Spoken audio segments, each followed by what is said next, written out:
I'm pretty sure by this point you already know what Persona 5 is or have a vague idea on what it is. I don't really need to explain it. It's just a pretty popular JRPG and it's one that I've spent way too much time on, and trust me, this actually applies to Royal as well. And speaking of that game, it's actually got a decent amount of changes to it, and I want to go over those today. And for what I've noticed, the game itself has a lot more gameplay changes and story changes, and frankly, I wish that was the exact opposite. And for story changes, we actually have 3 new characters, that being Katsumi, Marugi, and Jose. The latter isn't important to Royal's story at all, or even the third semester, but he's still there in Mementos, giving you massive buffs in that area. And the other 2, of course, are a big factor in the third semester. I'm not going to go into detail over their stories in this video, but just keep that in mind. Also, on these 2, they do add a new confidants, that being the Faith and Counselor one, and they also do give you new abilities. And now moving on to gameplay additions and whatever else, you can actually visit a new area, that being Kichijoji. This area actually adds in a lot of new stuff to help with combat, like being able to buff up your baton passes by playing darts, buffing up technical damage by playing billiards, and buffing up your party member stats, along with being able to learn skills that they wouldn't normally learn by going to the Jazz Gym. Some other stuff you can do is go meditate at the old temple and raise your max SP, sell unwashed clothes for points to get rewards, and also buy some new accessories that you can't get elsewhere. There are also 2 new hangout spots, those being Shinagawa and Nakano. I think that's how you pronounce that one. I'm not exactly sure. There are also some confidant changes now too, where Akechi's is actually a manual level up one instead of it being an auto rank up. You also get an upgrade version of Sleuthing Instinct, where that one actually gives you a chance to reveal a random affinity, while Sleuthing Mastery gives you a chance to reveal all of them. There's also some confidant abilities that will change, like Ryuji's instant kill ability being much stronger, and Sojuro's coffee making one now letting you make 2 cups instead of 1. You can also hang out with the twins, and you can actually get skill cards from them, and this actually might be pretty helpful if you need a certain card. You can also give all the male party members gifts, where previously it was just the female one. Also, an update that I'm pretty sure a lot of fans of the original game loved was you being able to have more free time to do activities. And on certain evenings, you have slightly more limited stuff because of story events, but in these cases, you can still do stuff in LeBlanc like, do curry, clean it, make coffee, and whatever else. And this next one is actually a first for the series, but you can actually hang out with any of the women confidants on White Day if Joker has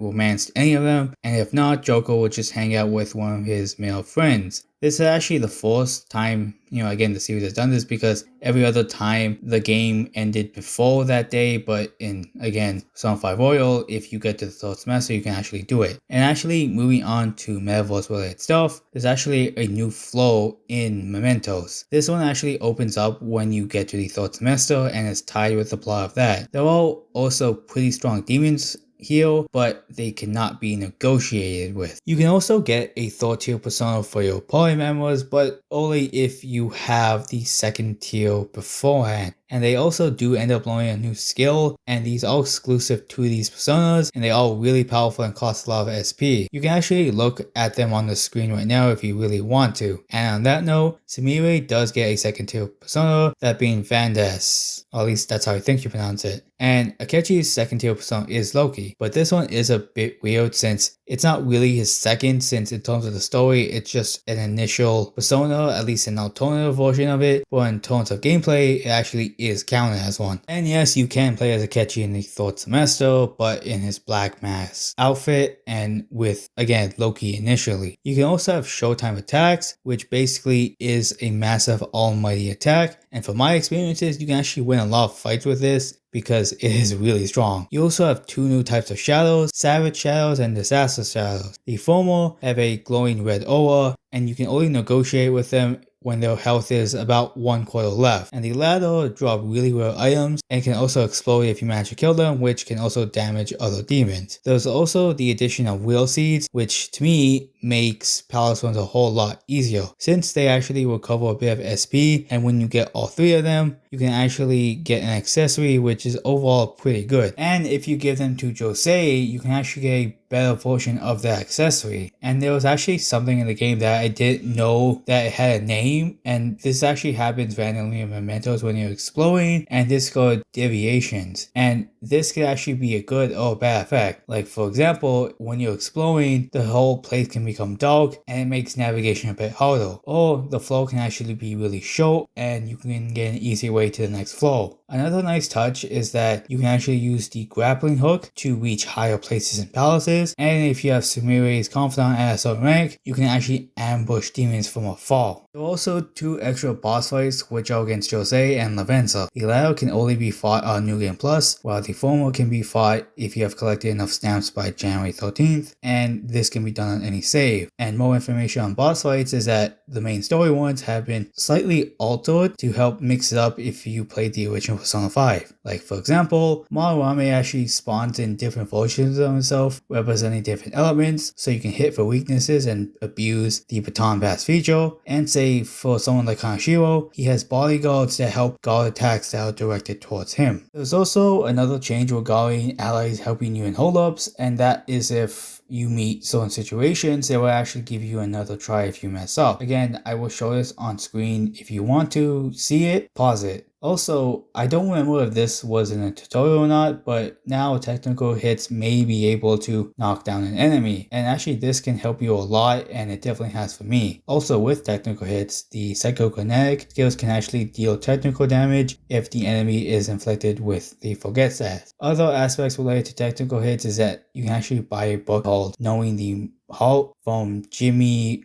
Boko, I think that's how you pronounce it. Also, this can let you do more technical combos. And also, if a demon is frozen and if they had a resistance to physical attacks, it will be removed for the next attack. Also, certain status attacks actually go away after the target gets hit, and these have to be the dizzy, forget, and confuse status. The latter actually also ends a turn earlier than all the other elements for whatever reason. The final element related change has to be with the Reaper, where now it's immune to despair, and I imagine they changed this just because they don't want players abusing the despair trick to level up easier. Now getting on to some Persona related changes, and there are actually a bunch of new ones. There are the third awakenings for the protagonist, along with some Personas like Cat Sooth, Alat, Loa, Fafnir, and Thunderbolt, and of course a few more. Some of these were actually in older Persona games, and some of them are actually brand new I believe, but regardless, in total there are about 24 new Personas. Another nice addition to Personas was they actually have traits which basically acts as abilities from games like Pokemon. You can actually fuse them onto other demons, and I actually really like this just because, again, it provides you far more options than the original game did. On a final note with Personas, some of them actually had their Arcana swapped around, which I believe a lot of them ended up getting swapped to the new Arcanas, that being again the Faith and Counselor ones, but again, there might be some swaps here and there with like some other ones that won't swap to the new ones, but regardless, just keep that in mind for, if you played the original Persona 5. There are also some swap locations around for some Personas, like for example Shisa showing up in Monogram's Palace along with Ami no Uzume. Now moving on to the next change, and this one I actually enjoyed myself, and this actually helps with a lot of customization, and that's having accessories, having skills on them. So for example, if you want to have ice skills on someone like Anne, you could actually do that, and even though it's only temporary, I still like it because I ended up using this a lot with the challenge mode because, it just provides you with a lot more skills that you use. Also, there were some skills that were changed from the original, that being Giant Slice, Headbutt, Terror Claw, Swift Strike, and Dream Needle. Some of them were made weaker like Swift Strike and Headbutt, some of them made stronger like Terror Claw, or had slightly different attributes to them like Giant Slice can now be powered up by using a baton pass, and also Dream Needle is now a gun skill. Also, on challenge mode, this is actually a new addition to the game and similar to what SMT4 had, where you can actually fight various waves of different personas and earn rewards, and there's DLC attached to this as well.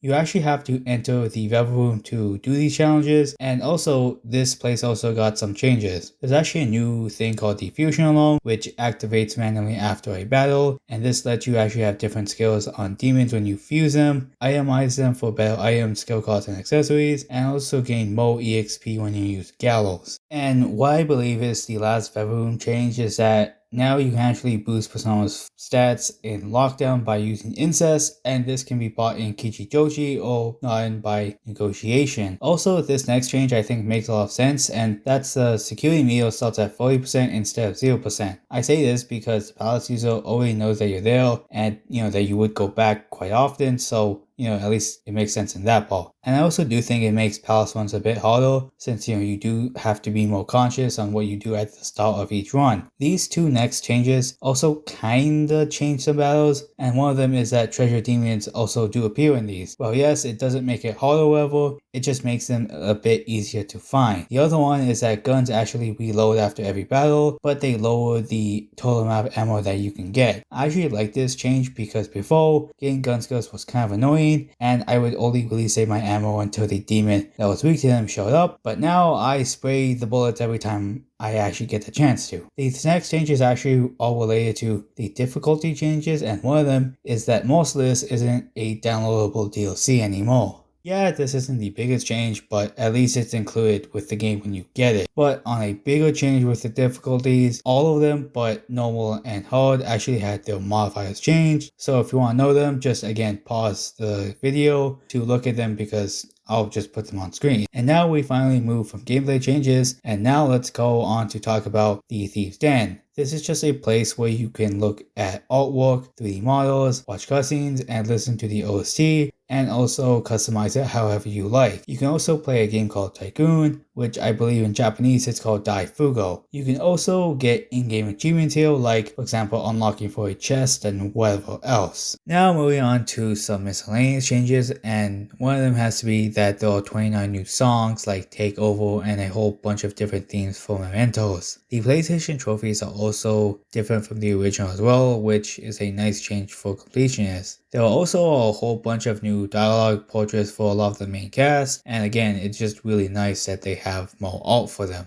They also have a lot of new voice scenes, which again is nice because, you have to read less, and I do like that, so, Also, if you do play on the Japanese version, or if you have Japanese voices set on, it's actually lip sync more closely with that. So if you really care about that kind of stuff, you can just, play with Japanese voices. Also, on voices, characters like Junya and Chihaya, their Japanese voices have been re-recorded from the Persona 5 anime, and this was due to the fact that their previous voice actors had passed away. Then we also have Tay in the English dub, and she actually does have a new voice actress, and I think this might have been because there have been some dissatisfaction with the role as the original voice actress isn't credited. And if I'm wrong, someone let me know in the comments. And also Lala from The Ball is now fully voiced, which is nice. Also, of course, the game does look a bit better with its textures and whatever else, and if you play this game on the PS4 Pro, it has 4K support but still runs at 30 frames a second. And I imagine this is the same on the PS5 as well. And that's really all the notable changes from the original game, and frankly, again, I still wish there were a lot more story changes.